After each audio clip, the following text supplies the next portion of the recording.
Tere õhtust! See kõlas nii ametlikult, aga täna me võtsime siis üle Onkoloogika podcasti stuudio.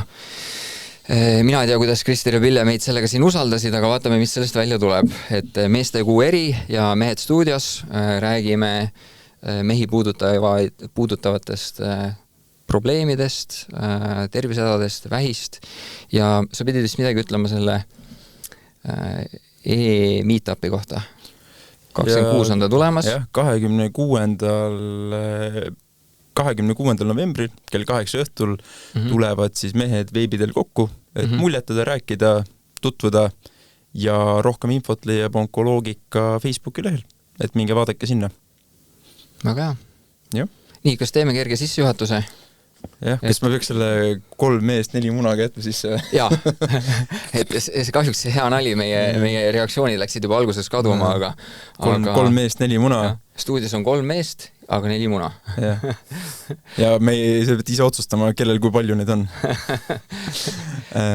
Aga jah, et võib-olla taustamets ongi, et mina olen Antero, 25-aastane, umbes 1,5–2 aastat tagasi avastati mul teises staadiumis munandivähk, oli omakorda lümfidesse välja jõudnud ja siis, kui see nii-öelda teadmine tuli, siis eks hakkaski minu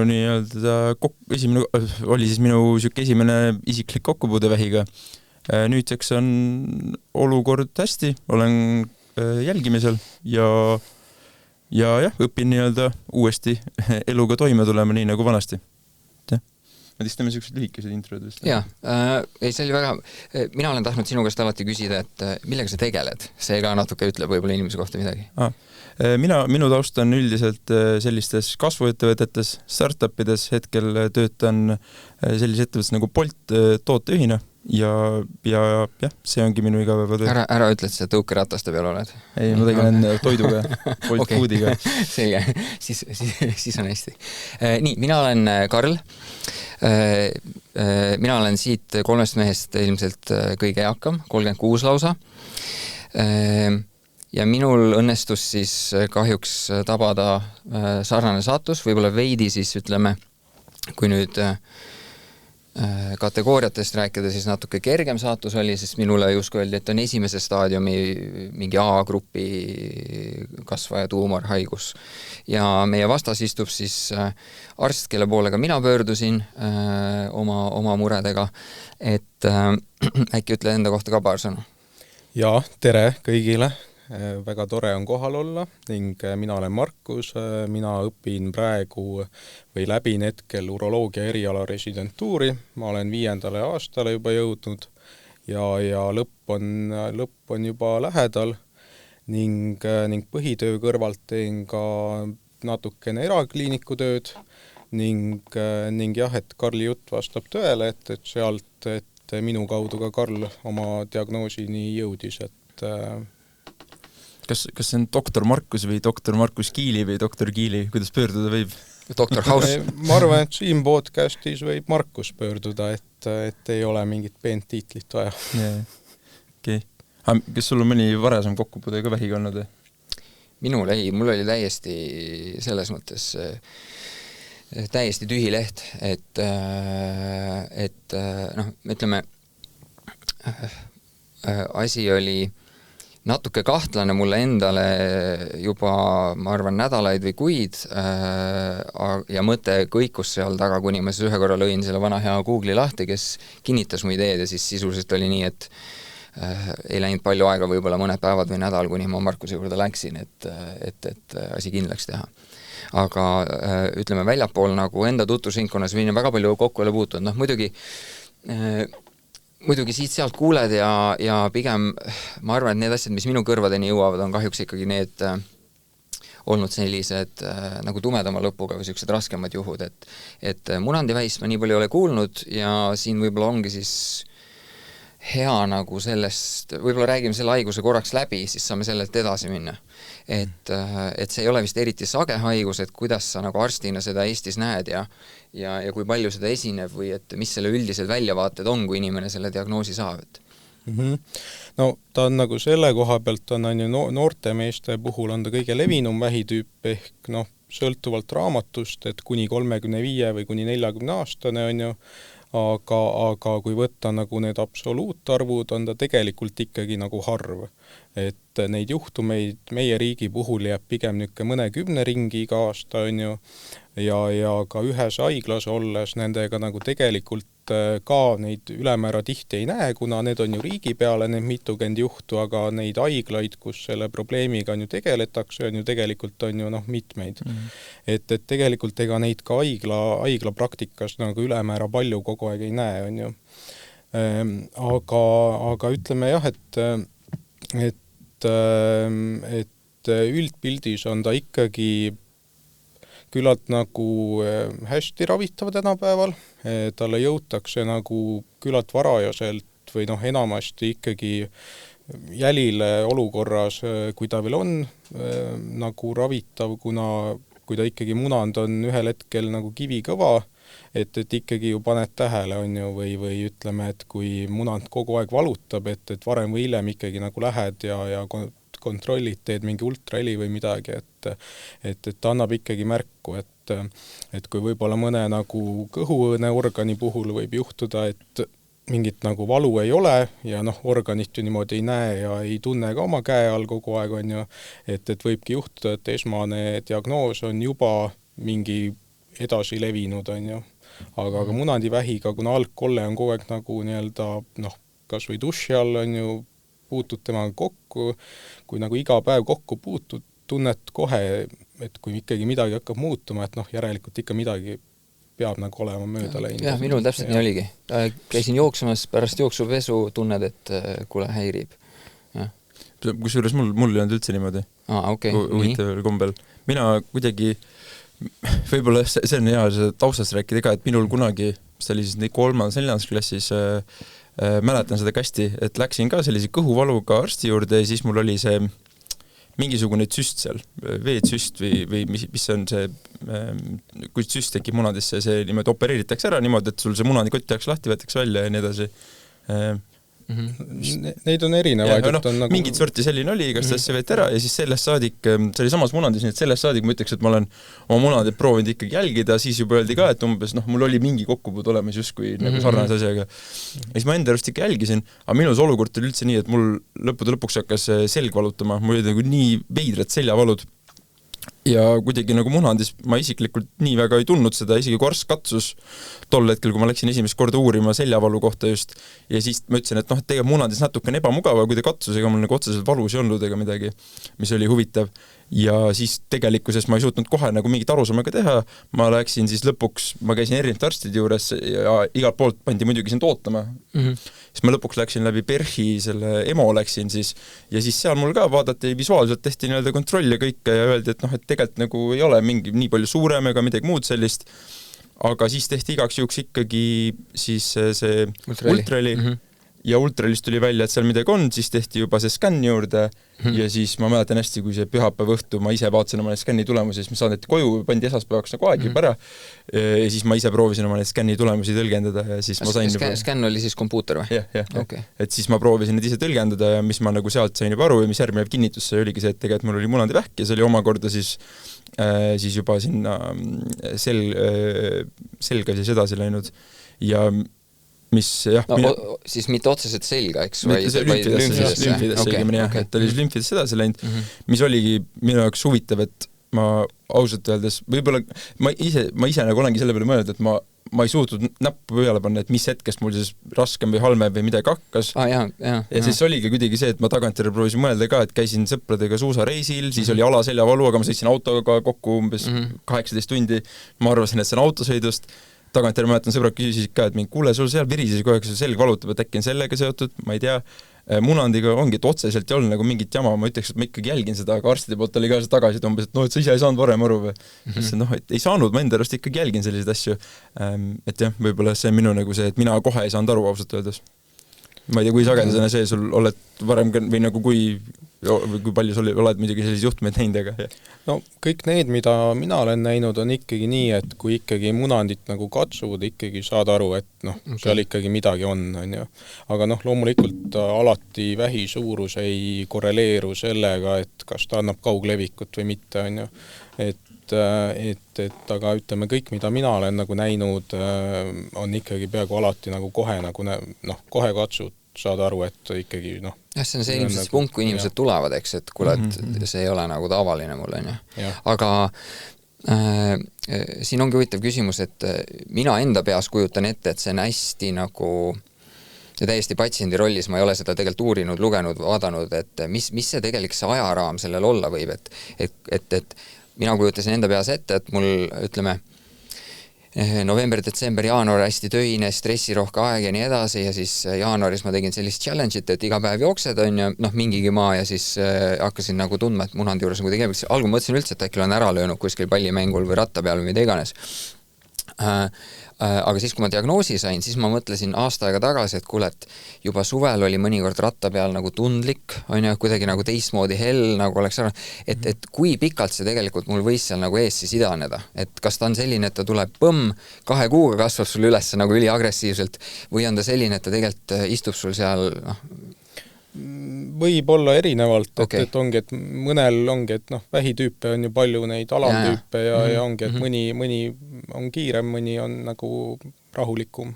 Et, ma mäletan, mul oligi see embrüonaalne kartsinoom, ma ei tea, kas ta ongi kiirem või eks oleneb ka nii paljust asjadest arvatavasti. No jah, ja munandivähil on ju enamjaolt on, et ta on nagu mitme komponendiga ka tihti peale. Et kui ütleme, et miks ka munandivähi puhul alati nagu terve munand on vaja ära võtta, mitte ainult, et näed, on ju, et seal ühest tipu pool on nagu natukene mingi imelik koht, et lõikame nagu ainult selle ära, ongi, et munandivähk võib olla nagu mitmekomponendiline ja nagu ta võib olla ka niisugune mikroskoopiline levik ja teda ei ole nagu hea biopsiat ka võtta, kuna see biopsia ei pruugi ka minna nagu, ta võib minna nagu ühte kohta, aga teine pool on juba mingi teine alatüüp, on ju, ja see võib määrata omakorda ka jälle, kas on vaja keemiaravi teha ja nii edasi, et munandivähiga on jah, et alati nagu terve organ nagu kohe. Aga ma võib-olla küsin selle küsimuse ka, mina vist enam-vähem tean vastust, aga võib-olla seesama, et kuidas see vähi kokkupuud on, minul endal on üks vanaisa surnud eesnärvevähk ja teine on edukalt ravi ära saanud, on aastaid juba möödas selles, kõik on positiivne, aga ma mäletan, see on küll asi, mida justkui küsitakse on palju, et aga kellegi peres on vähki ja kui ma seda ütlen, siis kõik eeldavad, et aga siis on ju loogiline, et kui vanaisadel oli eesnärvevähk, et siis sul on ka mingit sorti vähk, et siis see ei ole nagu nii siuke enigma, aga mida mina olen aru saanud, et näiteks munandivähi puhul, mitte nagu eesnärvevähi puhul tegelikult ei ole ju pärilik üldse või on kuidagi, nii palju kui me teame selle kohta. Seal ikkagi nagu mingi komponent kindlasti ikkagi levib mööda geene, aga nüüd seda, et oleks mingi üks väga suur geen nagu leitud, et seda minu teada ei ole, aga võib-olla ma eksin ka. Minu teada ka mul Perhis, kes selle keemiaravi tegi, doktor Kipasto, tema ütles ka, et ma küsisin, et ma sain just isaks ka samal ajal, kui ma sain selle diagnoosi ja küsisin, kuule, kas ma peaks poisi pärast ka mures olema, ta tegelikult ütles, et ei peaks. Või vähemalt natuke nagu tõmbas seda ärevust mul seal maha ja ütles, et see seos ei ole nagu, ma ei tea, kas siis eriti tugev või siuke minimaalne, et jah, et tal mingid nagu seosed on, aga ikkagi, et seal ei ole nagu niimoodi, et mingi kindel geen, mis alati nagu kandub edasi ja nüüd iga põlvkond on ju saab, erinevalt nagu mingitel mõningatel vähkidel on nagu need alamtüübid, mis ongi see geneetiline vähk juba, et kui geen on vähi saamine, ütleme, üle 90% kindel, et millalgi ta eluajal nagu tuleb, et munandivähi puhul nagu niimoodi ei ole otseselt. Yeah. Aga mina tahtsin küsida seda, et kui ma sain teada selle diagnoosi ja oli see aeg, kui kõik oli veel lahtine, on ju, et hirm oli palju ja nii edasi, siis ikka otsid inimesi ja perele räägid, siis isa otsis kuskilt ma ei tea, kas jõusaalist või kuskilt otsis tuttava, kes oli ka, ütleme, juba 20 aastat tagasi selle asja läbi elanud või nii. Ja tema mulle pool naljaga ütles, et Karl, kuule, väga hea, et sa said selle, et nüüd tehakse sul keemia ära, et siis on nagu tulevikus teiste vähkide suhtes ka kindlus, et kas see vastab tõele või mitte? Ei, minu arust ei vasta, et ikka ju on inimesi, kellel on nagu neid vähke mitmeid elu jooksul. Ja ma saan aru, ma mõtlesin, et see oli pigem aga antud hetkel oli see väga hea lohutus. Jah, eks need lohutusi oli üldse palju ja vastupidi ka, ma mäletan, ma tol hetkel, kui selle diagnoosi sain, siis ikkagi, ma ei tea, kus sul muidugi kokkupuude oli, aga arstid infot annavad pigem pähe selle protsessi käigus ja siis ma küsisin ka hiljem, et kuule, et noh, et mis värk on, et ma tegelikult päris palju pidin ise mõtlema ja uurima ja kõike muud ja siis ta ütles, et noh, et me oleme harjunud sellega, et tänapäeval ongi, et Google'is saad enamus info kätte ja nii, et munade vähi puhul, mis ma ise tundsin, et oligi raske, et tegelikult on päris raske ise seda infot leida, et ongi just, et juhtumeid on nii vähe, mis ta on siis 1% minu arust kogu juhtumitest, nii palju pluss-miinus on ju, mis iganes ja et joo. Aga et eks ongi, et palju infot ei ole, küsisin sõpradeks, kes on arstid, vastus oli see, et no me kunagi mingid materjali vaatasime, et ega me sind väga nagu aidata ei oska, et selgitada see rohkem. Et eks ta on siuke teema, et paljud ei oskagi midagi öelda arvatavasti selle kohta või leida neid inimesi ka on päris raske, et kuidagi mingit kogemuslugu jagada, mis on, ma arvan, üks peamine põhjus, ma siin, või ma eeldan, et sina ka siin oled, et kui on sama probleem või midagi sarnast, et siis vähemalt kuskile pöörduda, näha, leida midagi. Minul oli väga selge asi või selge idee, miks ma sellega nii-öelda avalikult kuidagi siis välja tulin. Et kuna ma ise töötan igapäevaselt kiropraktikuna ja siis inimesed ühel hetkel tulevad uksest sisse, vaatavad, et miks sa nagu kiilakas oled, on ju. Et siis vältida kõikidel küsimuste vastamist, ma tegin enda sotsiaalmeedia kõikidel kontodel niimoodi ühe postituse, et selline lugu ja tegelikult sellest ajast saate on ikkagi üksikud mehed kirjutanud, kellel on olnud siis kas värskelt sarnane saatus või on olnud sellega varem kokku puutunud ja minu meelest see on sümpaatne ja tegelikult kuna minul endal olid kasulikud sellised suhted, siis kui mul oli hästi palju küsimusi, siis ma julgustan, ma arvan, inimestel, kellel on sarnane saatus kumma poole tegelikult pöörduma, on ju. Yeah. Aga selles mõttes ikkagi kuulake arste enne, siis neid kogemuslugusid. et mina ütleks jällegi, et Markusega doktor Kipasto, kes need kirurgid seal PERHis, ühe inimesega ma sain veel telefoni teel konsulteerida, mina sain just tegelikult väga palju head infot ja lugesin ise ka juurde, et sellist infosulgu või ütleme teadmatus tegelikult selle haiguse või selle raviprotsessi osas minul suuresti väga ei olnud. Ja ainuke asi, kus see hirm siis oligi suur, oligi see teadmatus enne, kui sa saad aru, et kas on mingeid levikuid või muid väljakutseid selle haigusega. Eks oli jah, eks need kogemused ongi erinevad. Mina ka nii-öelda tulin avalikuks üldse peaaegu sarnase põhjuse pärast. Minul oli siis keemiaravi täpselt, võib-olla ongi see tausta või selle sissejuhatuse veel selline, et minul oli ka siis 3 kuuri keemiaravi, kuidas see üldiselt see munadivähi keemiaravi näeb välja või vähemalt minu puhul nägi, oli see, et see on 5 päeva koha peal on need pikad vahetused, 8-tunnised päevad ja siis on nädal aega vahet ja siis sa saad korra haiglas, nädal aega veel vahetad korra haiglas väikse sutsu ja siis algab uuesti algusesse 5 päeva ja siis niimoodi tõesti 3 päeva. Sa said siis 3 seda ringi või? Jah. Ma sain ainult 1. Jah, et eks ta ongi vaat erinevad, et kuna ta oli mul edasi läinud ka juba. Et siis oligi, et kuna mul oli see pikk protsess, ma olin just tol hetkel ka, enne kui ma sain diagnoosi, mul just algas uues kohas töö ja siis tekkis... Ei, see oli veel eelmises kohas, seda, et vahepeal on aega mööda läinud. Ja siis algas uues kohast, just vahetasin töökohta, algas seal töö, siis ma mõtlesin, et hakkas veider olla, läksin arsti juurde, sain teada, et on diagnoos, siis ma ei teadnud üldse, mida teha, oled segaduses, siis hakkasin selle raviprotsessiga pihta, algus oli see OP ja siis oli keemiaravi jäi veel niimoodi, et ma olin täpselt see juuni algus kuni juuli keskpaik umbes, ehk siis kogu see suve algus, jaanipäevad, kõik asjad.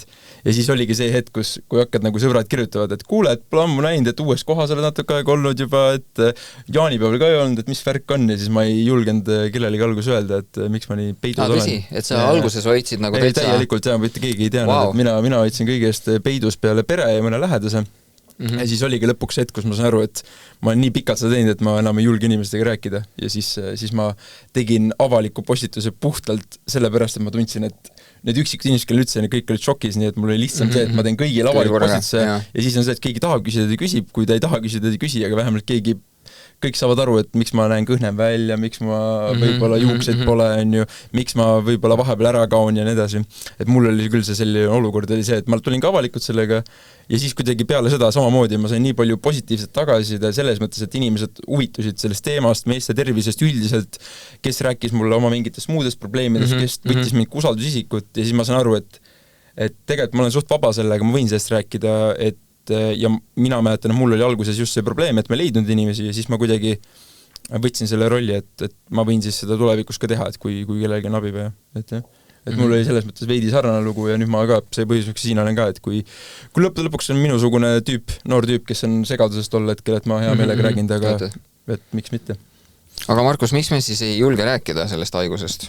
Kas häbi asi või üldse uroloogi vastuvõtule, meestearsti vastuvõtule tulla on nagu Eesti mehel ikkagi natuke nagu hirmus siis või? Võib nii väita küll, aga ta on ka põlvkonniti erinev, et ütleme praegu, kui näiteks ka minul, ütleme, Confidos on nagu need meeste paketid, on ju, kus nagu mees saab teha vereanalüüsid, on ju, uuring, ultraheli ja tulla nagu hiljem konsulteerima, et sinna nagu pigem tulevad ikkagi nooremapoolused või ütleme niisugused nagu alla 40, on ju. Aga sorry, need alla 40 need, kes väga haiged ei ole just, on ju. No jah, ongi, et eks ongi, et vanemad inimesed võib-olla on ikka jah, et pole mul häda midagi ja läheb üle ja kõike niimoodi, aga kui ikkagi probleem nagu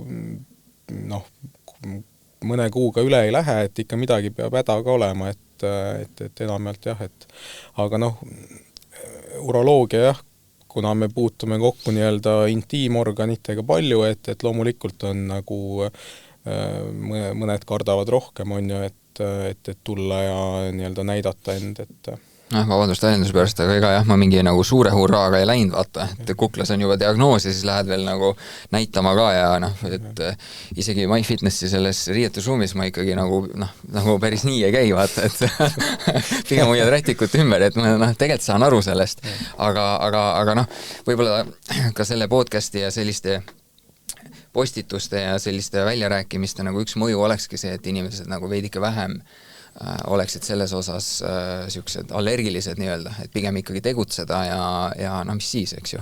Ja kindlasti ja ma ei tea, mis mina ise sain aru ka, et mina läksin selle kogu raviprotsessil, läksin selle suhtumisega, et üks puha, mis on vaja teha, ma teen selle ära. Vahet pole, mis mulle öeldakse, et vahepeal oli see küsimus, et kas tehakse 4 kuuri keemiat või tuleb see lisaopp, et nendest lümfidest, asjadest lahti saada ja kõike muud. Ja alguses ma oli kõige hullem osa, et mul oli see teadmatus sama, et mis nüüd täpsemalt juhtub, oli see su kõige suurem murekoht. Ja see on see, mida ma kartsin kõige rohkem, ma ei kontrolli seda olukorda mitte kuidagi. Sorry, võimaluse lõikuse kohta küsida, mul tuli korraks räägi. Jah, et vaata, sa ütlesid, et sa said siis teise sutsaka või 3. sutsaka keemiat sellepärast, et lümfide pärast on ju? Ja neid siis ei lõigatud sul? Ei lõigatud, jah. Okei, et see arm, sul on nagu siit sisse lõiga, on ju, et see üks, et sul ei mindud kõhtu sisse sealt. Ei, sest ta läks keemiaga tagasi nagu. Kõik läks ära, jah. Okei, aga millal otsustatakse siis kõhtu lõigata, millal mitte? No need ongi, et kui need ei allu keemiale või ütleme, et tulevad, ütleme, mingi keemia järel, et keemia on nagu ära tehtud, aga tekivad või nagu, et muidu nagu neid nagu... Aga minu kingades praegu, kui keemia 1 kuur on tehtud, kõhus neid ei ole, on ju, aga kui nad nüüd paari aasta jooksul tulevad, kas siis eelistatakse lõikust või veel keemiat? Sel juhul ikka minu arust on ennem ikka keemia kõigepealt ja seejärel minnakse nagu see on case by case nii mina. Jah, et see on nagu individuaalne ka, et konsiiliumi põhjal nagu alati arutame kõik läbi, on ju. Kusjuures ma nüüd ei mäleta, mis sul eelmine teema muidugi oli. Pole hullu. Aga ja see eelmise teema lõpuks oli see, et need protseduurid, asjad, mis mina tunnen, paljudel on hirm ka nende protseduuride kui selliste ees, et mis ma nüüd tegema pean, keegi hakkab mul munandit lõikama, keemera või kõik muud asjad hakkavad justkui, et aga ma ei taha seda diagnoosi saada, sest ma pean tagajärgedega tegelema, minu arust see on ka nagu siuke veider arusaam, mida ma olen vähemalt kuulnud inimestelt, et ikkagi nagu selles mõttes mõistlik on ikkagi pea ees sisse minna, et küll nagu selles mõttes saab hakkama sellega. Aga sellel tagasi tulemise kõige juures ka, et jällegi siuke hea näide, et ma ka leidsin ühe tüübi, kellega rääkisin, sama olukord, mis mulle sul, ja tema on ka näiteks hea näide sellest, et tema esiteks ei tahtnud, et ma kunagi kellelegi ütleks, et miks me teame üksteist, nii et väga paljud ei taha sellest avalikult rääkida. Ja see on ka minu arust see kui selline asi, et eks see munandi vähk või üldse vähk, et inimesed ei taha sellega assotsieeruda mitte kuidagi. Ja see on nagu, et keegi äkki näitab näpuga või ma ei kujuta ette, mis seal mõte on. Ja tegelikult see on ka täiesti normaalne. Ja teine asi ongi see, et see oli ka nagu hea näide, et see on üks inimene, kes ma tean faktiliselt, et tal oli ka esimese staadiumi munandi vähk, mis siis tuli tagasi lümfidesse hoopis ja siis tal tehti sama see lümfiop ja ongi täpselt siuke hea näide, et võib-olla oleks sul ka huvitav rääkida, aga ei saa nagu kuidagi kokku viia, sest ei taha kellegi privaatselt rikkuda, et seepärast ma arvan nagu tore vahepeal, kui inimesed on nõus seda jagama ja kõik, et siit on nagu palju siukest küsimusi, mida küsida või inimesed, kes on seal läbi elanud. Et jah. Aga see, ütleme, üks asi on siis on ju sellest rääkimine, teine asi on sorry, ma räägin sellest patsiendi kogemusest praegu, et teine asi on siis nagu ise selle teadmisega elamine on ju. Et kas sina täna üldse mõtled selle peale, kui tihti sul nagu ma kadedusega vaatan sul neid juukseid, et ma tahan ka varsti saada neid tagasi. aga et kas on sul peas nagu igapäevaselt või ei ole? Patsiendi kogemuse mõttes ongi, et minul oli, mis ta oli siis 2023 aasta märtsist alates tegelesin sellega, 2024 aasta märtsist, 2024 aasta augusti lõpus ma sain selle nii-öelda rohelise tule, et kõik on hästi, skännid näitasid, et keemia kõik asjad toimisid, op toimis, et kõik oli hästi, sellest saadik ma, mis ta siis ongi, natuke üle aasta aja siis olen nii-öelda puhas olnud. Aga mis see puhas olemine tähendab minu jaoks isiklikult? Esiteks, see augusti lõpp, see oli ma arvasin, et ma sain selle kogu asjaga hästi hakkama ja kui tuli see nii-öelda kõne, mail, mis iganes, et nüüd on hästi, siis mu emotsioonid muutusid nagu nipsust nii palju paremaks, ma läksin elu üle positiivsemaks, kõike muud ja sellest saadik on see nii-öelda trend jätkunud minu arust, et mul ikkagi iga 3 kuu tagant annan vereproovi, iga mingi aja tagant käin skännides ja siis alati on hästi suur ärevus enne, kui ma pean minema sinna ja siis on omakorda ärevus, kui ma need tulemusi ootan ja siis sa saad aru, kuidas sul enne ei taju seda üldse, aga saad aru, kuidas sa oled mingisse auku vajumas ja siis tulevad tulemused ja sa oled jälle kuidagi siin üleval. Ja mina tunnen küll, et see patsiendi kogemuse mõttes, et see, mis toimub pärast, on ka omakorda, et see on niisugune nagu veidi vaimne asi, et ma ikkagi muretsen, et äkki asi tuleb tagasi, et oi, nüüd on see valu või too valu, et äkki ta on nüüd tagasi või et ma pean potentsiaalselt uuesti sellega tegelema, et ikka vahepeal terviseärevus on nagu suurem. Terviseärevus on kindlasti suurem, et ma ikkagi vahepeal lähen magama õhtuti ja siis mõtlen selle peale, et aasta aega tagasi samal ajal, mis olukord siis oli ja ikka natukene nagu mõtlema selle peale, et oli niisugune trauma selles mõttes. Aga eks ta jääb, ma arvan, ja pigem on see, et kuidas nagu üle saada, mina ongi, et ma ei tea, see keemia võttis minu nagu selle võhma spordi mõttes igapidi ära, ma olen seda vaikselt üles ehitanud, see on nagu hästi oluline osa olnud, vaimse tervisega üldiselt tegelenud, ikkagi psühholoogi juures käinud ja kõike muud, et ma arvan, et need kõik asjad on mind nagu aidanud selles mõttes. Ja juuksekasvu juures mul ei oska midagi soovitada, ma olen aru saanud, et mul on naturaalselt kasvavad juuksed väga hästi, et mul tegelikult olid need väga palju pikemad ja ma olen seda mitu korda veel ära jäänud, et ma olen teiste inimestega ma jõuan järgi sulle. Ma olen teistega rääkinud, kellel on keemiaravi olnud ja siis see on vist vastupidine mure, et üks ütles, et tal oli 2 aastat möödas, et ikka veel ajab iga natuke saada tagant juuksed ära, sest need lihtsalt ei kasva enam. et selles mõttes see on, ma ütleks, et selle on mulle miski muu andnud. Seda kahjuks poestis osta, ega... Aga täna nagu, ütleme, igapäevaselt sa ei mõtle ju sellele, et see haigus sul oli? Või mõtled? Natuke ikka mõtlen. Okay. Sa ei mõtle üldse? Mina ei mõtle. Jaa, ma üritan võimalikult vähe, et kui ta kipub kuidagi pähe tulema, siis panen selle aktiivselt, isegi võtan mingi muu tegevuse, et ma võimalikult vähe tahan sellele nagu rõhku panna. Aga sellega ma täiesti seostan, et mina andsin verd 2 päeva tagasi, et ikka seal, kui annad verd, enne seda on natuke nagu okei, et mis siit nüüd tuleb, eks. Ja siis päris nii hull ei ole, et mingid need õnnetrussikud paned jalga ja siis lähed verd andma, aga mõtled selle peale ja ütleme, et muidugi kui näed neid tulemusi on relief ja siis saadad kirja arstile, et kuule, et näed, mina nägin tulemusi on sellised, enesetunne on hea, et mis siis edasi on, et siis on see järgmine kontrolli aeg nagu.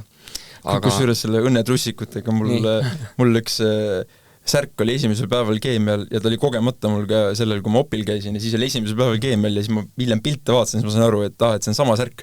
Ja siis mul on sellest saanud küll mingi õnnesärk kogemata. Niimoodi ma tegin viimase keemia ka selle sama särgiga, sest mul lihtsalt kuidagi ju siis nagu kuidagi automaatselt aju valis selle ja siis ma kuidagi olin, et et ma võin seda siis järjepidevalt ka teha, et vahet pole ju. No arvestades selle haiguse nagu statistikat, siis me mõlemad oleme piltlikult öeldes ebaõnnesärgis sündinud, on ju.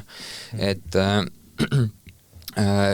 seda ma olen küll mõelnud, et võib-olla taustaks minu puhul siis see, et ma arvan, täpselt, kui vana sa olid, ütleks koos? Siis kui ma sain diagnoosi... Kui vana sa praegu oled? 25. 25. No, ma olen isegi rohkem kui 25 aastat, ma arvan 26 aastat nüüd, siis jah, päris varakult põhimõtteliselt jõusaalis käinud ja trenni teinud, on ju, sellise aktiivse, alguses vähem, aga siis palliplatsidel ja mujal. Ja see oli minul küll natukene raske alguses seedida, mitte küll pikalt ja mõelda, et võid arstina seda hiljem kommenteerida, aga ma arvan, et sa väga palju ei leia võib-olla sellise tervisliku elustiili kummardajaid kui mina, et ma olen kunagi alkoholi tarbinud, kunagi oli suitsu teinud, ühe korra olen lihtsalt proovinud, on ju, ja siis trenni olen teinud terve elu, uni on mul mega hea, ei ole mingit jama sellega, lihtsalt see, et okei, ülikooli ajal ja nii edasi, siis, või tööd on palju, siis magad veidike vähem, aga mingit küsimust ei ole. Ütleme nii, et toitumine on ka, et okei, mulle on jäätis meeldib, mulle kaneelisaiad meeldivad ja nii edasi, eks, aga muude asjadega ma ei ole, kanepiga ma ei ole kokku puutunud mitte midagi, eks. Ja põmm! Ja siis mul sõbrad ütlevad, et Karl, sellepärast sa jäidki haigeks. Et kuidas sa kommenteerid, et lihtsalt juhtub või? Jah, kui nii öelda, kuna ega ka ütleme, munandivähil ju tegelikult ei ole neid, et kui on nagu mingid vähid, mille puhul on nagu leitud, et ütleme, et ülekaal või suitsetamine või niimoodi, aga kuna munandivähk on nagu nii noorte meeste haigus tihtipeale, et ütleme, kui tekib, kui oled 15-aastane või ütleme 20-aastane, on ju, et tal ei ole tegelikult väga palju riskifaktoreid nagu identifitseeritud veel, et üks, millega teda väga palju on nagu seostatud, on see, kui on nagu niisugune munandite väärareng sündides, selle kohta öeldakse krüptorhism, see on nagu see, et munand ei ole nagu piisavalt laskunud õigesse asendisse ja see on nagu see, millega on seostatud niisugune 15-20-kordne riskitõus, kui ma ei eksi nüüd võrreldes nendega, kellel ei ole. Aga ütleme, et mingeid muid nagu ütleme, et põhjus tagajärg nagu näiteks, et kui tarbid närimist tubakat, on ju, et saad keelevähi või nagu, et niimoodi tal väga ei ole leitud neid nagu tegureid. Ma mõtlen üldiselt meeste tervises, et eks see on nagu teada-tuntud fakt, et nii Eestis kui ka mujal ikkagi mehed üldiselt vist oma tervisest nii palju hoolt ei kanna, et kui oluline see üldiselt nende haigustega on, et vähkhaigused kui ka muud? No ütleme, et kui öelda, et näiteks ülekaal on ju peaaegu iga maailma haiguse või vähi nagu nende riskitegurite all on ju kirjas. Okei, mõni kindlasti on, kus ei ole, aga ütleme, et peaaegu igal pool on alati ülekaal välja toodud, on ju, et ega mingit nagu ühte head retsepti ei ole, kuna ega väga paljudel vähiga inimestel on ju normaalne kaal ka, on ju. Selles mõttes ongi, et ma ise mõtlen ka, et lihtsalt tol hetkel, kui see vähidiagnoos mul tuli, et mis ma esimese asjana tegin, ma just vastupidi, siis lõpetasin alkoholi joomise, suitsu ma pole teinud, või kunagi nooremana olen teinud. Nüüd oled joonud uuesti või? Ja. Aga tol hetkel oli küll ikka kogu raviprotsess alates sellest, kui ma diagnoosi sain kuni kõige lõpuni, ma ikkagi ei joonud tilkagi. Ja ma ütleks, et muidu mul ei olnud halbu harjumusi või sellised asju niimoodi otseselt küljes, et tol hetkel ma tegin seda huuletubakat, aga seda ma olin juba mitu kuud varem ära lõpetanud, nii et see oli positiivne asi. Ja ma mäletan, mulle jättis üks tugeva jälje jättis see, et kui sa seal persistad keemiaravis, kuna mul oligi see juunikuus, et siis mul proovisin iga hinna eest välja minna, et jalutada, ma käisin seal Männi metsas jalutamas. Ja siis alati lähed välja ja siis sa näed, kuidas need kopsuvähiga keemiat saavad inimesed, teevad väljas suitsu ja võt see vaatepilt tegi mulle mingi reaalsuskontrolli, et kui ma näen suitsetavat inimest, mul tuleb juba ketimaik suhu. Sellega tuleb mul meelde üks asi, et kui mina ei olnud haiglas need 5 päeva, ma sain õhtuks koju, et väga palusin, mul oli kodus, ma ei tea, 6 või 2 kuu vanune laps on ja siis ei saanud selle elukaasest üksi jätta, tegelikult olid siis meie mõlema eest, aga ma sain vähemalt õhtul teha oma jalutusringi ja selle keemia jooksul selle iiveldusega nii, et ütleme seal, kui need 5 päeva ma sain ära, need olid suht kerge enesetundega, aga siis nagu paar päeva hiljem oli selline nagu veidik oleks vastu seina sõitnud ja tekkis mõnikord nagu tunne, et kurat, kui ma siin jalutan, ma tahan nagu maha sülitada, on ju. Ja kui ma kunagi varem oli nii, et ükskõik, kui ma näen, et keegi inimene tänaval sülitab, ma olen nagu väga vihane nende peale, et kurat, mida sa teed, eks. Aga nüüd ma mõtlen, et kui tal on keemiaravi praegu, siis ma saan väga aru. Et vaata, sa ei saa nagu, et sinul see oli lihtsalt see teistpidine näide nende kopsuvähi ja suitsetajatega, on ju. Aga jah, et selles mõttes ongi, et aga see nagu eluviiside osas küll, et ma tol hetkel ka ikkagi hakkasin tagantjärele ikka mõtlema, et mida kõike ma valesti olen teinud, et see 1-2 suitsu, see liigne klaas õlut, just sealt tuli. Ja, et see tõesti, nagu mina küll mõtlesin sellest nii ja ma sain aru, et päris palju mõtlevad sellest nii ja kui ma rääkisin teiste inimestega, et ega aga tegelikult see ei ole nii.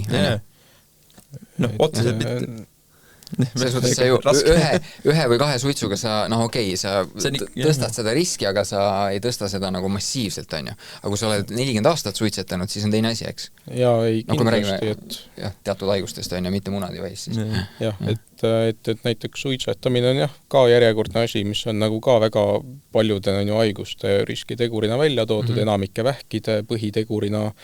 Ütleme, et kui tuua näide, ütleme mingi põievähi puhul ta on välja toodud nagu peamine tegur, on ju, teine peamine tegur on mingi kemikaalidega kokkupuude, on ju, ja ütleme, et juba aasta hiljem ja järgmise paari aastaga see risk, ütleme, väheneb nagu kohe drastiliselt. Siis kui maha jätad, kui maha jätad, jah, 40% ligikaudu ja ütleme, et nükene 15 aastaga on ligikaudu see risk nii-öelda võrdväärne mitte suitsetajaga, aga need on ka inimesed, kes on nagu pikalt teinud, et ütleme, et see, et keegi teeb ühe korra ei tähenda nüüd, et ta peab ootama 15 aastat, et olla nüüd sama. Eks see tolles hetkes mina mäletan küll, et ma sain ju ratsionaalsusest aru, aga sa ikka mõtled sellele nagu sellise prisma läbi, et mis ma nüüd tegin elus valesti, et ma siin olukorras olen. Ta mõtle, mis sa tegid valesti või? Et Markus nii viisakalt enne ütles, et on see laskumata munand on nagu riskitegur, aga mina saan aru, et riskitegur siis jutumärkides on see, et me oleme valged, sündinud siin Põhjamaadel, ja ma saan aru, et sellistes heaoluühiskondades nagu Norra, Taani, mis siin oli veel, Sloveenia vist oli top 3, kus 100 000 kohta on sul, 100 000 mehe kohta on siis mingi 12-13 seda juhtumit, munandivähi juhtumit. Ja Eesti on siis ilmselt kuskil seal samamoodi. Aga lihtsalt see, et meie olemus siin pool maailma otsas nagu tegelikult vist soosib seda, on mul õigus, ei ole? Lihtsalt see juhtumite arv on siin suurem. No see on ka nagu, ütleme, mingil määral ka abi kättesaadavuse küsimus ka on ju, et kindlasti väga paljude mingite asjadega on sagedus, ütleme, kuskil rikkas riigis võib-olla nagu populatsiooni arvu kohta kõrgem kui, ütleme, kuskil Kesk-Aafrikas on ju, kuna neil lihtsalt ei ole võimalus neid asju, ütleme, diagnoosidagi nii palju või vähemalt mitte, et igaüks, kui tahab, võib on ju 6 aja pärast ultralli teha, et nagu seal on... Ei, seda küll, aga ma sain aru, et Põhjamaad tuuakse nagu eraldi välja isegi. Et võib-olla ma eksin siin ja tuleb seda infot üle vaadata. Lihtsalt haigusjuhtumeid nagu rohkem, aga tõsi, et nii palju, kui sul on võimalik võib-olla rohkem nagu screenida või diagnoosida neid, eks, et kättesaadavus on hea, siis muidugi sa näed suuremaid numbreid. Aga jah, et näiteks Taani kohta ma lugesin, et selle esimese staadiumi juures nad isegi riiklikul tasemel keemiat üldse ei tee, et neil on ainult see wait and see approach. Meil on jällegi nii, et enamik inimesi selle diagnoosiga saavad nagu keemia kirja. No ei ole nii, et kõik saavad keemia kirja, et ütleme, et ma arvan, et ikkagi tähendab ikka enamik asjad, mida tehakse, on ju ikkagi mingi nagu teaduspõhisus, et ütleme, et nagu nad, ega ravijuhises on ka, on ju, et on nagu neid juhtumeid, kus nagu võib keemiat teha, aga ei pea nagu tingimata tegema, on ju, ja võib-olla nad ongi valinud nagu nendel juhtudel nagu selle tee, et pigem ei tee, kui on võimalik. Okay. Aga ütleme, et nagu need kriteeriumid, mida nagu ikkagi kõik jälgivad, on ju ikkagi uroloogia ja onkoloogia üle-euroopalised ravijuhised valdavalt ja need ma arvan küll, et nad nagu teadlikult ei jäta kellel ikka tegelikult vaja on nagu tegemata, et äkki ei juhtu midagi ja loodame parimat. Aga muidu sellega seoses, kui palju sa selle diagnoosi saades mõtlesid selle peale, et kas ma nüüd suren või mitte? Selle peale mõtlesid üldse? Okei, jah, see surm on nagu tugev sõna, aga ma olin nii stressis siis ja siis me olime elukaaslasega sünnitusmajas, nagu just saime lapse ja siis ma sain selle diagnoosi nagu samal ajal sisuliselt, seal oli mingi paari päeva vahe võib-olla, midagi sellist. Ja saad aru, ma olin stressis, ma arvan, et mul oli sellest imeheast Ida-Tallinna Keskhaigla sellest toidust oli natuke juba, kõht oli tühi, kõht oli lahti ja siis mõtled, et mul ei olnud kompuutrit tehtud, mõtled, Karl, kurat, sa oled jätnud selle asja nagu nii hilja peale, et raudselt on kõhus, seljas, jumal teab, sa oled köhinud ka praegu rohkem, veebruarikuus, vaata, köhid ikka veits. Ja ma olin nagu veendunud, et sealt tuleb mingi jama välja, et see nädal aega ma olin see terviseärev inimene, kes kõik nagu üle mõtles. Aga see oli mõnes mõttes ka vabastav, et sa nagu mõtlesid kõik nagu stsenaariumid läbi, et mis siis saab ja nii. Ja mind just ajendas see nagu kohe perele täiega avama.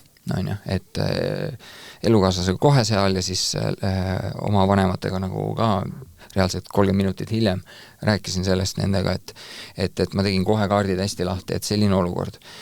Aga muidugi õnneks siis kompuuter tuli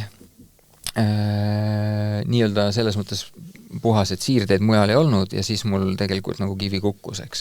Ja selleks ajaks ma olin ikkagi ka lugenud, et nagu Markus alguses mainis, et pigem selle konkreetse haigusseisundi puhul on nagu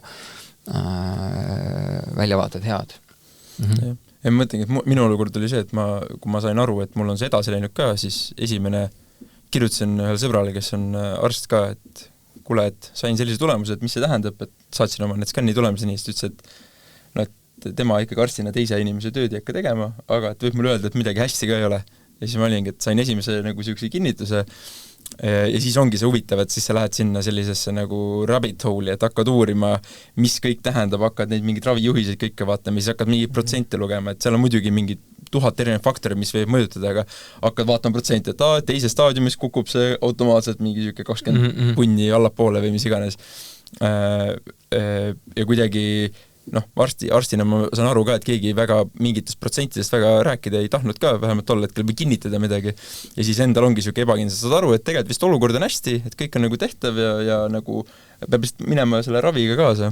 Aga jah, et see minul küll ikka mõtlesin selle peale, mitte liiga palju, alguses rohkem. Hiljem ma sain aru, et mul on vaja ravi lõpuni teha ja siis küll kõik vastused tulevad järjest. Aga siis nagu küll mul ikka esimest korda tuli see. Minu strateegia oli üsna kiirelt see, et käed üles ja tuleb, mis tuleb. Sellepärast, et sa ei kontrolli seda haigust, sa ei tee sellega nagu, ma nüüd hakkan, ma ei tea, kummeli jooma ja läheb ära, vaata, et ma arvan, et see strateegia, mis sul oli, et teen ravi lõpuni ja siis vaatan, hindan olukorda uuesti on nagu ainuõige, et sa lihtsalt ühel hetkel, ma ei ütleks, et see isegi mingi ohvri roll, vaid see on lihtsalt nagu mõistlik lähenemine, sest sa ei saa, sa ei saa seda nagu ise mõjutada, et esiteks see, et ta juba tuli nii spontaanselt, on ju, siis loodame, et läheb sama spontaanselt nagu või ütleme mingil määral ka minema, et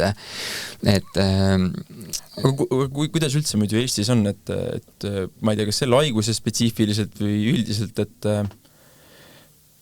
et kuidas selle suremusega on üldiselt? No ütleme, et ma niimoodi mingeid nagu numbreid ei ole nüüd vaadanud hiljuti, aga ütleme, et üldpildis on ikkagi see elulemus munandi vähil küllalt hea, isegi kui ta on nagu lümfisõlmedesse läinud, et et noh, alati on erandeid, on ju, et ma hetkel ei tule meelde, kelle lugu see oli, aga kuskilt mingit lugu olen kuulnud ka, et keegi, kes sai mingi munandivähi, et paari kuuga oli nagu juba umbes juba lõpu lähedal, on ju.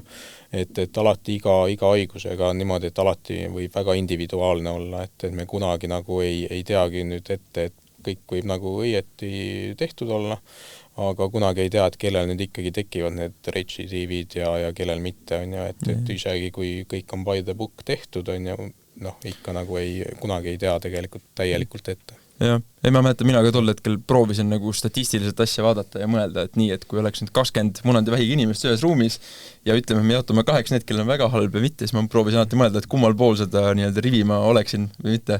Ja siis see oli nagu siuke loll asi, mida teha.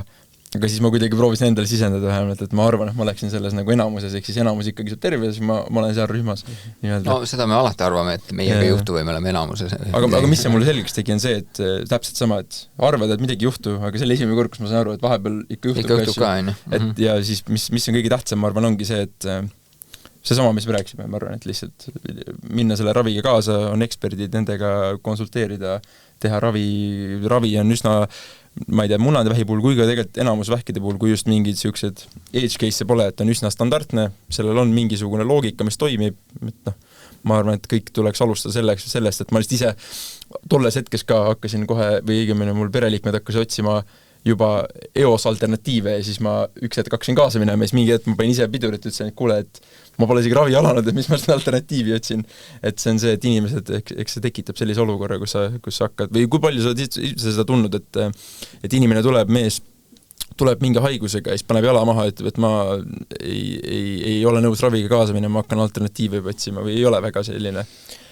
Neid on tulnud, aga neid on ikkagi pähe, noh, minu karjäär on ju ikkagi tegelikult lühike veel ikkagi, kui vaadata kogu elu, aga nagu ikka on neid, kes ütlevad, et nemad midagi ei taha, on ju, et võt ei, mina ei taha, võt. Et näiteks, et on need mehed, kellel on ju eesnäärme suurenemine, selle tõttu urineerimishäired ja mingi hetk võib tekkida on ju see, et see uriin jääb nagu täielikult kinni, on ju, ei tule enam välja, on vaja panna läbi alakõhu niisugune nagu toru, millega nad käivad ringi, aitab nagu põit treneerida ja hiljem, kui vähegi võimalik, ka hiljem on ju operatsioon teha, et eesnääre korda teha, aga on ka neid tüüpe, kes nagu ütlevad, et võt ei, mina seda toru ei taha, on ju, et ma näen välja nagu mingi invaliid niimoodi ja noh, ega neid variante on alati, et kellele midagi ei meeldi, on ju. Ja ka ravimeid on nagu, et mõned ütlevad, et võt ma ei hakka neid ravimeid võtma või et mingi te olete kõik ravimifirmade kontrolli all ja annate mulle mingit keemiat ja noh, neid tüüpe ka ikka tuleb aeg-ajalt ette, et noh. Pole midagi parata. Kuidas on hirmus ka ühe munaga elada või saad hakkama? Jaa, saan hakkama jah, mis ma siin ikka oskan öelda, et jällegi, et õnneks ei olnud varem ja ei ole ka praegu nagu endal nii väga suurt huvi seal all kogu aeg piiluda, mis toimub. Kuna ma sõidan jalgrattaga palju, eluaeg olen sõitnud, siis ütlen ausalt, et sellega on nüüd parem sõita ja vähem takistusi tee peale. Et ei, ja siis üks tuttav füsioterapeut tegi mulle nalja, kui ma siin lõuatõmbeid üks päev tegin, ütles, et noh, Karl, muidugi jõuad palju tõmmata ja nüüd sul on 30 grammi või mis ta ütles, kergem. et jaa, ei, mina ei pane nagu üldse tähele ja see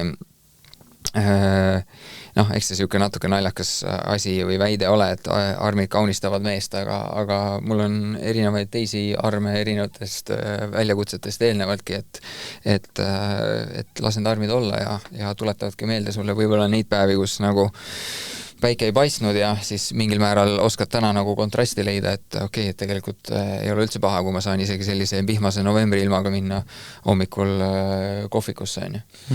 Ja kindlasti, ma arvan, et ongi, et minul ka minul faktiliselt on 2 mina lasin proteesi panna ka, aga see oli et mina justkui alguses ei võtnud, ma mõtlesin alguses, et ma peidan lõpuni välja, mul pakuti kohe alguses, et kas võtab proteesi ja mitte, tundus nagu selline asi, et mulle meeldib saunas käia, siis äkki keegi kunagi küsi selle kohta ka, et ei ole visuaalselt aru saada, tagantjärele muidugi tarkus, et see on, ma arvan, üks ravi osa, et mina isiklikult näiteks et keemiaravi ja kõige muuga mina muidugi olen täiesti seda meelt, et kui arst ütleb, siis nii peab tegema, aga et näiteks protees on selline asi, mis on täiesti vaba valik. See on juba ilukirurgia. No, see on nii-öelda ilukirurgia, on ju.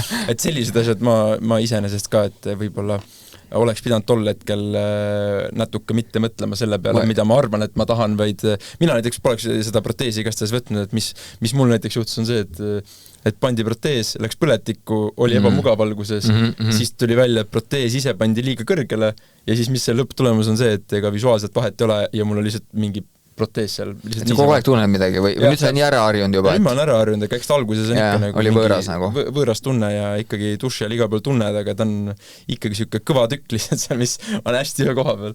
Okay. Ja noh, jällegi, et ma võiksin ilukirurgit teha ja seda allapoole panna, aga noh, et ma peale mu elukaaslase väga teisi, ma arvan, ei huvita ka, või teda ka ei huvita tegelikult, et ma ei kujuta ette, mis peaks juhtuma oma elus, et ma seda ümber teeks, aga jah, tagantjärele tarkus selles mõttes küll. Okei, no see on järgmistele siis teada. Mulle öeldi, et kuule Karl, et tahad seda või? Kui tahad, siis 400 euri või midagi sellist ütles see arst, kes seda mulle tutvustas ja ma ütlesin, et noh, ma ei tea, mu karjäär nagu ei sõltu sellest, ma tean, on võib-olla mõned elukutsed, kus see on nagu vajalik äkki või midagi, aga nagu noh mina mäletan hästi, kuidas mulle anti see diagnoosi ja siis kohe küsiti, et tahad või tahad 400 eurot ja siis ma isegi ühtegi kuula midagi, ma vist ütlesingi lihtsalt, et jah, sest enda peas oli see, et nagu et see 400 eurot kui see, et mind huvita, kas see on hea või halb, et kui keegi pakub midagi, ma ütlen jah, et kõigile ütlen jah, ja sellega mul tuleb tegelikult hea teine naljakas. Ma just hiljuti mõtlesin selle peale, et see oli üldse üks veider päev, et eks ta ongi see, et sa oled veidi sükses šokiseisundis, ütled kõigile jaa, on ju, ütled proteesile ja ise isegi mõelnud kordagi selle peale, et mis see tähendab või ei tähenda, ja 400 eurot jaa, kohe maksan ära, ei ole mitte mingit muret, kõik asjad võin teha, võin ravi eest ka maksta, kui väga vaja, et eks sa tol hetkel lihtsalt tahad kõigile jaa öelda, vähegi võimalik. Ja siis ma mäletan, ma läksin sa pidi see kogu protseduuri läbi tegema, EKG tegema ja siis EKG seal vaheruumis PERHis on kiri umbes, et võtta riided ära enne.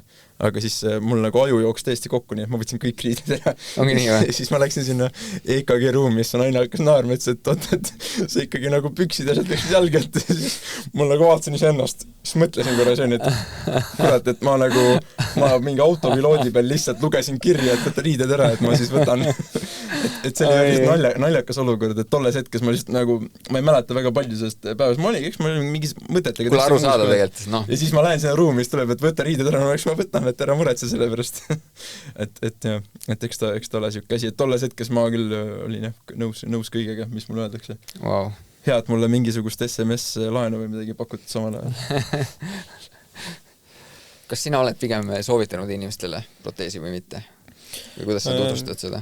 No ma olen alati nagu maininud või pakkunud on ju ja ma olen ka öelnud, et hinna on ju, et mõned ütlevad hinna kohta ka vahepeal, et liiga palju on, aga ikkagi enamalt need, kellel ikka on mure ja tahavad ikkagi, et need ka tolle raha enamalt ikkagi leiavad, et Huvitav, miks palju, et millega seda võrrelda, et see on nagu kontrasts puudub. Aga kasulikku infot ka, me teame, et vähemalt meie kogemus on, või sinu kogemus on, et ära pane seda, mina ütleks, et mina ei mõelnudki selle peale, läksin kohe, ma tegelikult kohe kaalusin seda infektsiooni riski tegelikult. Ma arvan, et see oligi, mul ei rääkinud keegi läbi midagi. Aga see on juba siis, kui see protsess käima läks. Mina arvan, et siin podcastis oleks tore ja Kristel võib-olla oleks õnnelik selle veel, kui me ära mainiks ka, et sellise haiguse juures või mitte sellise haiguse juures, või keemiaravi juures üldse, eks, oleks tore, kui mehed käiksid vist enne ravi algust spermapangas, on nii? Nii on jah, vähemalt kui on plaan nagu veel lapsi on ju saada, et alati on mõni nagu erand, kes ka ütleme keemiaravi järel nagu on naturaalselt neid lapsi on ju saanud. Et mäletan ka, kui ma eelmine aasta olin vahepeal onkoloogia osakonnas, et seal ka mu juhendaja nagu rääkis, et ta oli ühele mehele nagu soovitanud, aga mees ei teinud seda, aga hiljem peale keemiaravi oli nagu ikka lapse saanud, et nagu naturaalselt, et noh, enamikel juhtudel ta ikkagi nagu häirib, aga alati on erandeid, on ju, et ikkagi kui on vähemgi noor inimene, tuleks see ikkagi ära teha ja pere planeerimine paika panna, kuna ega see sperma seal ka nüüd 30 aastat on ju vähemalt praegu veel ei ole võimeline nagu olema, et ta on ikkagi ka nagu minu teada 10-15 aasta ringi. Minu arust ka ülioluline osa tegelikkuses. See oli kusjuures esimene asi, mis ma tegin, kui ma diagnoosi sain. Aga kuidas sa tegid? Sa ise mõtlesid selle läbi või? Helistasin sinna. Ise tulid selle peale? Ja minul oli ka see olukord see, et mul keegi ei maininud midagi. Sul oli, selle mõtlesid ise läbi, aga seal EKG-s võtsid kõik riided ära. Ja.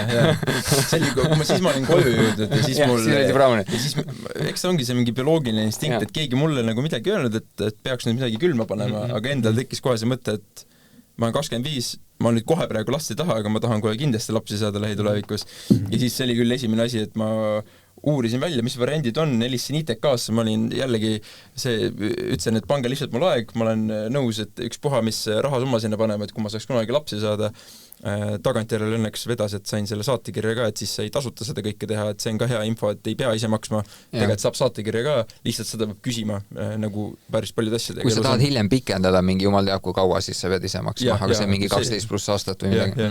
Et aga üldiselt minul see olukord oligi nii, et sain diagnoosi, helistasin sinna ITK siis viljatusraviosakonda, panin aja, läksin kohale, konsulteerisin, öeldi, et tegelikult saatekirjaga saaks ju üldse tasuta, et see on nii-öelda piisavalt mõju põhjus, mis meil oli. Ja siis ma sain selle saatekirja juurde ja tegelikult käisingi täpselt enne oppi, sama hommik käisin veel oma seda nii-öelda viimast seda spermat veel külma panemas ja praegu on sama, et ma iga mingi 3 kuu tagant käin kontrollis, vahepeal on natuke paremaks läinud, et ma ikkagi loodaks, et tuleb tagasi. Näed, et on progressi juba... Natukene jah, et vähemalt on mingi, loodetavasti ta läheb tagasi mingi hetk, aga et vähemalt on need alternatiivlahendused olemas, et ma see oli tõesti siuke mingi bioloogiline instinkt mul endal, et esimese asjana kuidagi väga äge. No mina olen 8-kuuse isa praegu ja nagu ikka, ma arvan, esimese lapse puhul noored lapsevanemad on üliõnnelikud selle beebi üle, sest see on nii lõbus, kui see kisab ja karjub ja vahepeal siis oksendab ja kakab ja aga ma ütlen, et mega fun on, mulle täiega meeldib ja siis ära liiga kaua oota sest minu õppetund on võib-olla see, et ma oleks natukene veel oodanud, mul oleks tuksis olnud, eks, et isegi venitasin seda, et saaks kodu ja tööasjad kõik joonda ja nii edasi, on ju. Aga ausalt öeldes vaadates tagasi, et ka rämedalt vedas, et see asi nagu õnnestus kuidagi enne ära teha ja täna oleks nagu küsimus, et esiteks peaks seda siis tegema kas nii-öelda tehislikult või siis kas asi taastub, on ju. Et jah, ära kaua oota. No eks ma praegu ootan, et oleks tagasi. See on esimene asi. Selle ma proovin ära oodata. Aga muidu küll jah, et selles olukorras kindlasti ka asi, mida... Aga on mingeid põhjusi veel, miks mehed võib-olla peaks viljakusele justkui mõtlema, et räägime nagu elustiilist suuremalt ja see, ma nägin jällegi Instagram on ja ärge võtke väga tõsiselt, aga seal oli Euroopa kaart ja siis oli all, et oi, vaadake, kui halb viljakus on Soomes on ju, näitas mingi 1,6 on ju, vaatan üle lahe Eestisse 1,2 oli veel halvem on ju, et seda ei kommenteeritud, et kuidas meil sellega seis on? Ma korra ütlen vahele, mul on ka hea kvalitatiivne uuring, kuna ma olen nüüdseks seal viljatusravikliinikus käinud umbes täpselt 15 korda, 10-15 korda ma arvan kokku, siis ikkagi ma ütleks ausalt, et kõik pingid on täis paare ja iga kord seal on umbes, mitte pingid, siis need toolid, seal on umbes täpselt, mis seal on mingi 4-5 tooli ja minu meelest on iga kord täis, kui ma sinna lähen. Ehk siis minu nagu isiklik statistika, mis ma olen enda peas kokku pannud, ütleb ka, et tundub, et see on ikkagi üldine probleem ka, et vahet pole, kas sul on haigus või mitte või kuidas sul hetkel kuidas sinul arstina nii-öelda see kokkupuud on olnud see nii? No see viljakuse languse teema on juba pikalt olnud ja algul oli ta ainult nagu nii-öelda läänemaailma probleem, aga nüüd on nagu täheldama hakatud, et ta on ikkagi ka nagu üle maailma, on ju. Et tegureid on tal palju, mida ütleme välja tuua, et alates sellest, et meie nagu elukeskkond on aina niisugune tehislikum, on ju, või noh, niisugune nagu ebanaturaalne võrreldes sellega, kuhu tegelikult inimene nagu bioloogiliselt oli disainitud, on ju. Ja ütleme, noh, kõik rämpstoit on ju, kõik see, et kõik meie ümber on igal pool kemikaalid, on ju, iga toidupakend on ju kemikaalid mingid ja joogipudelid on ju, kõik on ju, aga nagu kogu aeg igalt poolt tuleb neid ja noh, erinevaid tegureid. Aga kas see siis tähendaks, et tulevikus, ütleme, ma ei tea, Eesti 2040, et siis on gümnaasiumi lõpus korjatakse poistel spermad ära, pannakse panka igaks juhuks, et elustiilifaktorid ei jõuaks sul 25-30 nii palju mõju avaldada, et sul see kvaliteet langeb või et mis see lahendus on? Selle kohta on nagu keeruline välja midagi tuua, et proovi tänapäeval kellelegi öelda, et ütleme, et anna oma nutitelefon ära ja räägi ainult lauatelefoniga ja ütleme, et et mine turule toitu tooma ja nagu, et ja pane ta oma mingi puukorvi, on ju, et ära neid pakendatud tooteid võtta või neid... Oota, aga kas ma arvasin, et see on müüt, et telefoni tohi taskus olla või see on päris asi või? No mitte nagu niivõrd, et telefoni nagu taskus hoidmine, kuigi noh, mõned nagu mingid artiklid tahavad väita ka, et see võib omakorda mõjutada, kuigi mingeid nagu suuri uuringuid väga tehtud ei ole, on ju. Aga noh, kõik need nagu ka, et ütleme, noh, kemikaalid igal pool on ju ja nagu noh, kõik nagu, et materjalid, ütleme, et riidematerjalid on ju ka tehislikud tihtipeale või noh, need et poluestrit mitte nii palju kanda, vaid pigem puuvilla, noh, nagu või loomavilla on ju, et igal pool, kuhu me lähme, on igal pool midagi nagu mingi keemia on ju ja noh, loomulikult ka toitumine ja noh, kõik need. Et toit ei ole naturaalne meil enam, et kõik toit on nagu töödeldud ja mingeid 10 aineid juurde pandud ja noh, nagu et... Meil on keemia veres ära, et siis me nagu ei pea muretsema selle pärast nii palju. Jah, meil on läbi käinud, jah. Aga noh, ühesõnaga selleks, et siis seda viljakuse osa nagu, ma olen täiesti oma valdkonnast väljas, ma ei tea mitte midagi sellest, eks, et selleks, et seda tõsta või toetada, kuidas mu elustiil siis välja peaks nägema, et ongi proovin vähem, noh, ühesõnaga valin võib-olla, mis šampooni ma kasutan veidike ja võib-olla mingid riided ja proovin mitte Liivalaia tänaval jooksmas käia, vaid käin hoopis Harku metsas jooksmas või noh, ühesõnaga, et mis ma nagu võib-olla täna siis sellise noore mehena võiks nagu arvestada või ära teha, et peale nende nii-öelda väga obvious asjade, et alkohol ja suitsetamine? Noh, kindlasti on ju see liikumise pool, on ju, et kehakaal hoida normis, kuna ka ülekaal... olemas. Jah, et ülekaal on ju võib mõjutada meie hormoone, on ju, hormoonid omakorda mõjutavad neid tegureid, on ju. Noh, ja ütleme kindlasti nagu kõik mõnuained, on ju, et need kõik on leitud, et kahjustavad, on ju. Ja noh, ka ütleme jah, et sama, et Liivalaia tänav või Harku järve ümber kena mets on ju, et ka see on ju, et kemikaale on kahtlemata ju vähem seal ja puhtam õhk jõuab, et kui tänapäeval ju ütleme, et tavaline nii-öelda linnas elav inimene, kes ei ole ka suitsetaja, et tema kopsud ikkagi noh, ei ole nagu sellised nagu puhtad, et nad on ikkagi nagu tahmased mingil määral, kuna me ikkagi kogu aeg linnatahma ja kõike seda nagu noh, hingame, et nad ei... Minu arust on ka, see on nagu meestele üldse oluline teema, mida ma ise kõrvalt olen näinud, kuulnud ka, et sõbrad, tuttavad ikka tahavad lapsi planeerida, aga mida on nagu kõrvalt näha, on see, et tihtipeale see on hästi ühepoolne, et naised jälgivad tervist, ei alkoholi pikemat, et proovime rasedaks saada. Ja siis mida mehed teevad? Aga sõpradega ju neljapäeviti me ikkagi joome vähemalt 3 õlut, et mis mõttes, et ma pean selle asemel 0 õlut jooma, et nalja teed või et mis ma ise kõrvalt näin ka, et ega tegelikult see on kahepoolne pingutus ja et kindlasti, et mina omas olukorras ka, et mina proovin omalt poolt teha ka seda, et mul ikkagi see viljakus tõuseks, proovin jälgida mingeid asju, et mul see viljakas tõuseks, ma loodan selle peale, ma käin aga mida sa teed, et võib-olla mingi, et sa käid kontrollimas, aga mille peale sa mõtled või mida sa teed, et noh, kui ma tohin küsida?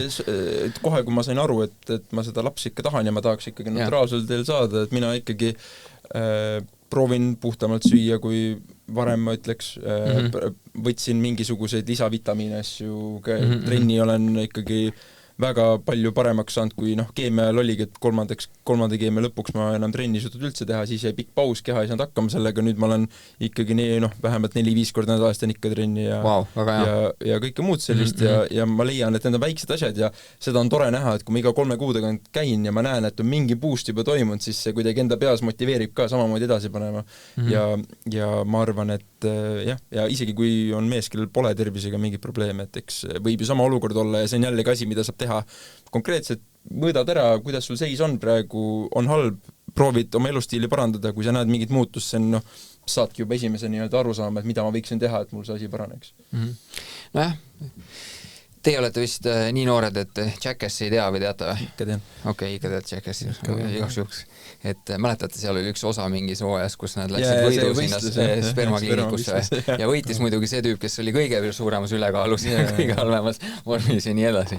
Et eks seal sõltub. Vähemalt võiksid siis, ütleme nii, et Eesti noored mehed võib-olla mingi hetk minna ja kontrollida kvaliteeti, sest kui sa isegi 20 last ei taha, vaata, kuidas sul olukord on ja võib-olla sa siis mõtled, et okei, et 50 aasta perspektiivis tegelikult, kui ma nüüd teen elustiili muutuse, siis sinu info alusel see võib nagu äkki aidata, No jah, et midagi ei ole kunagi on ju üks ühele, et mõni inimene teeb eluaeg suitsu, ei saa ju kopsuvähki, on ju, mõni inimene on ju, teeb natukene aega, saab kopsuvähi, et nagu need ei ole kunagi niimoodi, et kui tuua, ütleme, see kaalu näide sellele sperma kvaliteedile, mis sa Jackassi põhjal tõid, et ongi, et on nagu üldtrendid, aga need trendid ei pea alati paika, on ju. Ja ütleme, et sperma nagu, et kui keegi läheb nagu meestekliinikusse selle probleemiga, et tal ei ole nagu viljakus või et nad ei ole nagu jäänud rasedaks, et tavaliselt nagu esimene küsimus on, et kui pikalt te olete proovinud, et tavaliselt öeldakse, et aasta aega enne, kui hakata nagu mõtlema, et midagi nagu viga on või et mingeid kontrolle teha. Kui on nagu mingid tunduvalt vanemad inimesed, et nendel on see aeg natukene lühem, aga ütleme, et meie vanused valdavalt ikkagi on et aasta aega enne, kui nagu hakata kuhugi minema. Just, et enne seda ei tasuks nagu otseselt punaseid lippe või murekohti nagu murepilvi pähe lasta, eks, et jah, et kui ei ole nagu teada varem mingit probleemi, et ongi, et kas või et lapsena oli mingi munandi väärareng või mingi muu probleem, et tavajuhtudel ikkagi nagu niisama normaalne, terve inimene ei pea nagu käima nagu spermaproove tegemas, et kui endal on huvi, võid ikka kuhugi erakliiniku minna ja teha, aga ütleme, et ta nagu ka need parameetrid ei pea ju alati kõigil paika, et mõnel võivad need numbrid olla väga head, läheb aasta aega enne kui saab, on ju, mõnel võivad need numbrid olla nagu ka alla normi, on ju, aga mingil moel kuidagi ikka on ju tuleb, et ongi, et ühesõnaga nagu päeva lõpuks ikka, et kõik sõltub. Muidugi, aga ma arvan, et iga sellise asjaga on, et kõik sõltub, aga on mingid enam-vähem kindlad asjad, mida sa võid ikkagi ette võtta ja et selles mõttes, et see, et sina alkoholi joo, on ju konkreetne asi, mida igaüks võiks teha, on ju. Mina ei tee seda, see on minu isiklik valik, aga samamoodi, et see oleks võib-olla positiivne. Et ma arvan, et see on kõigi asjadega niimoodi. Ja tagasi minnes selle mu isikliku kogemuse juurde, siis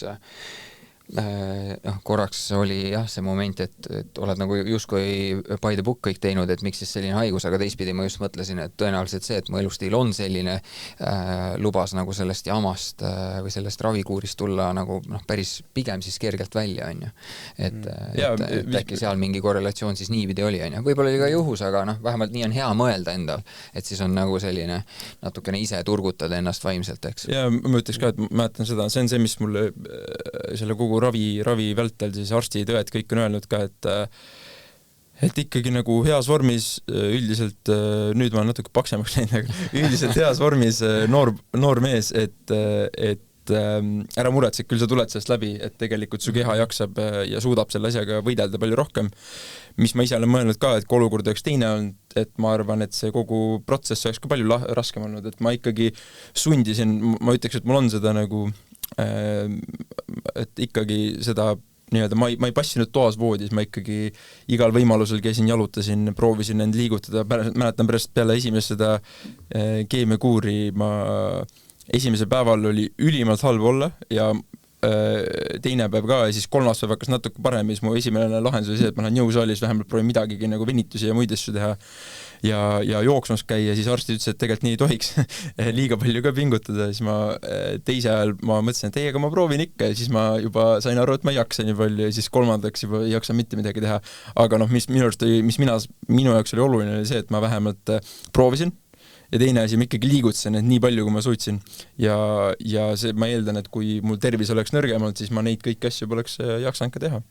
Et ma arvan, et sul sama, et ma nägin ka sul neid videosi ja asju, et sa ikkagi peale keemiat ju kohe aktiivselt panid edasi, haiglas tegid trenni ikka veel on ja kõik muud sellist. Aha, haiglas ma tegin, ühesõnaga, eks see oli ka selline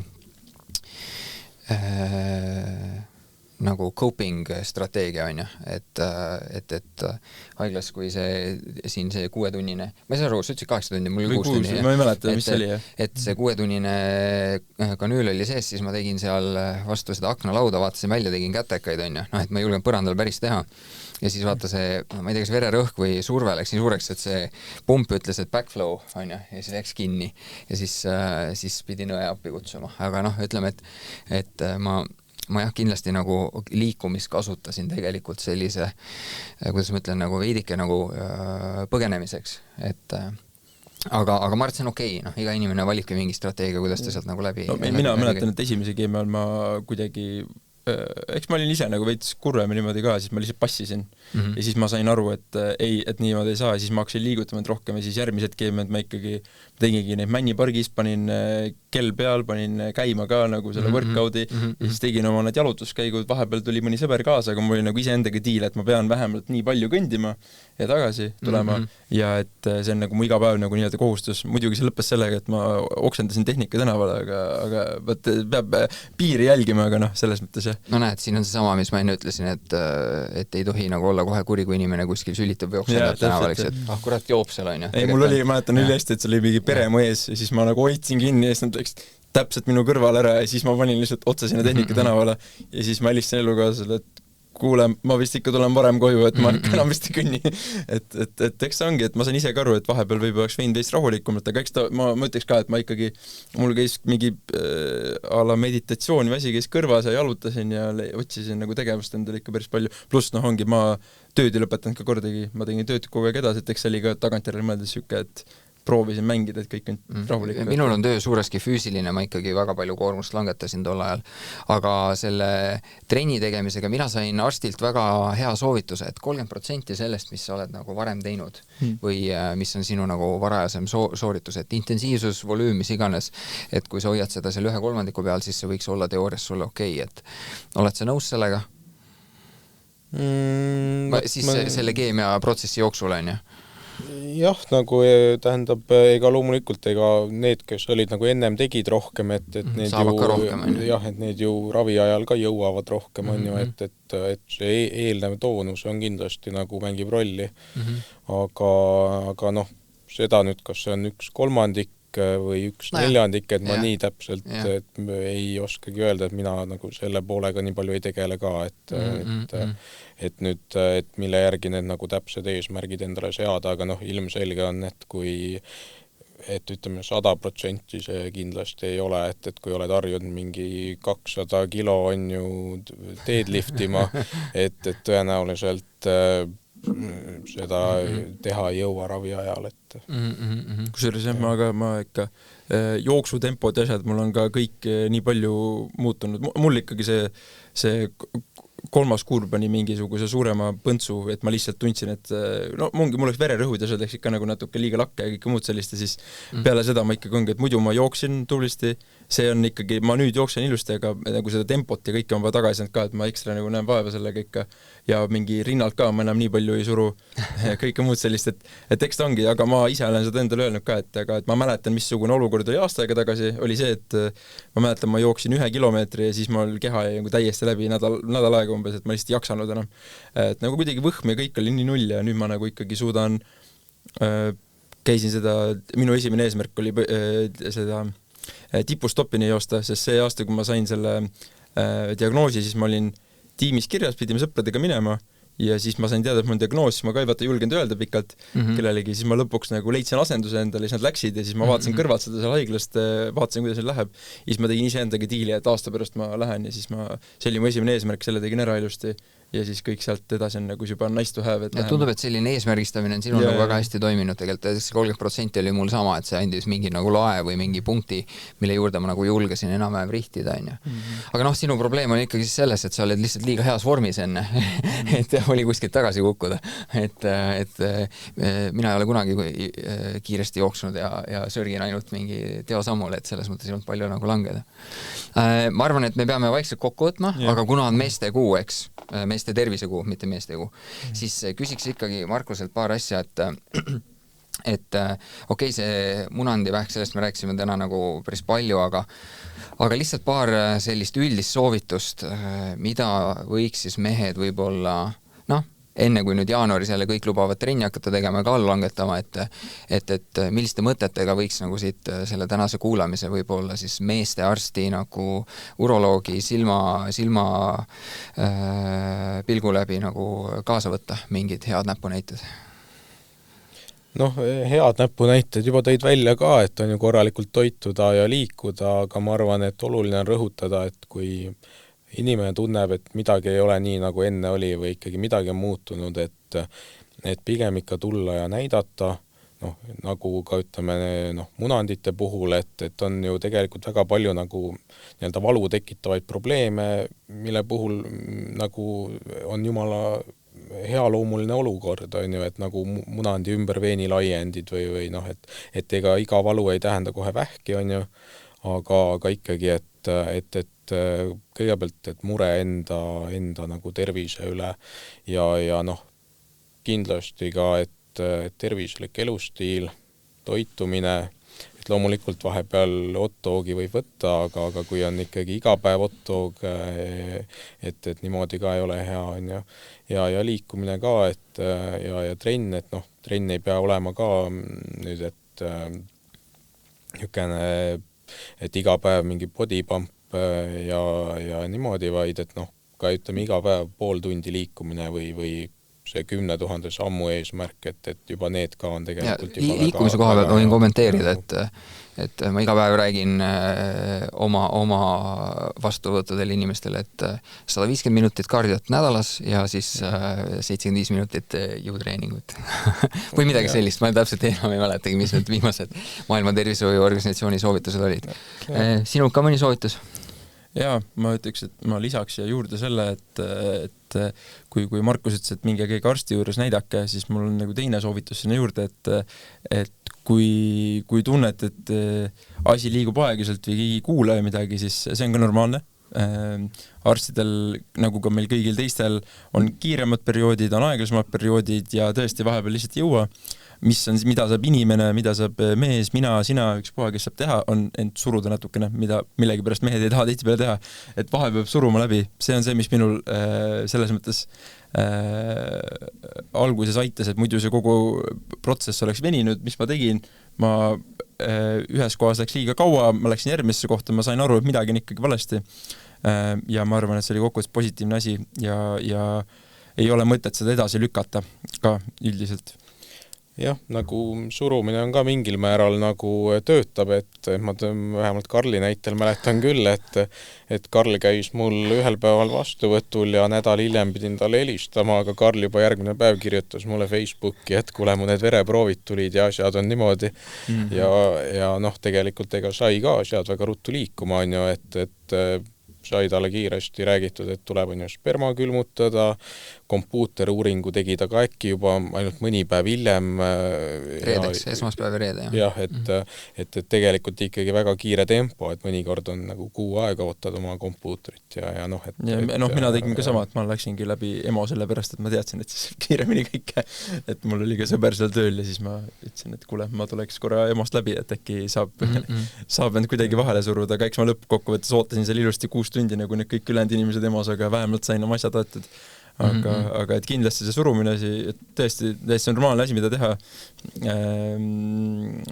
Viisakuse piirides, et Markusele koju õnneks Karli läinud, aga et päris nii ka pole mõtet, aga ja ma ütleks, et vastukaaluks selle tervisliku ja kogu sellele eluviisile ka, et ikkagi teha neid asju, mis sa tahad teha, süüa neid asju, mis sa tahad süüa.